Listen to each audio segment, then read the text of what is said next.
For a while, he's doing it through various diets and other things that alternative medical people are recommending, from acupuncture to special types of diets.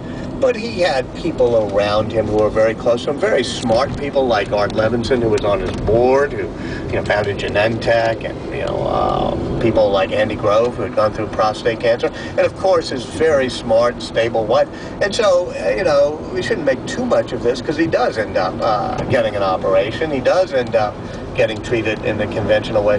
It just took him 9 months of trying to figure out, was there some alternative method, because he didn't want his body to be violated, and he kind of felt he could bend reality to his will. He often had done that in the past. So I think it was a case of his magical thinking, which worked almost all the time, but not all the time. In the months that he declined to have surgery and chemo or whatever other interventions he ended up having, did his condition worsen? I think that obviously cancer spreads, but we'll never know.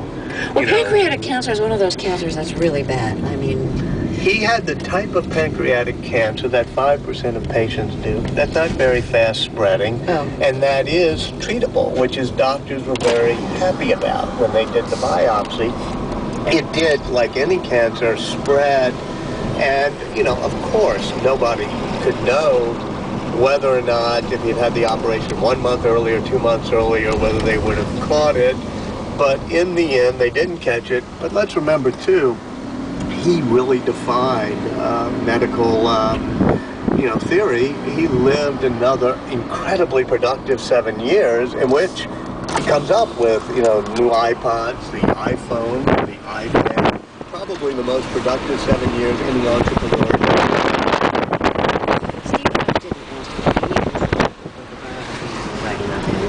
He didn't even want to read the manuscript before it was published. But when he saw the cover, he wanted to change it. What was the original cover?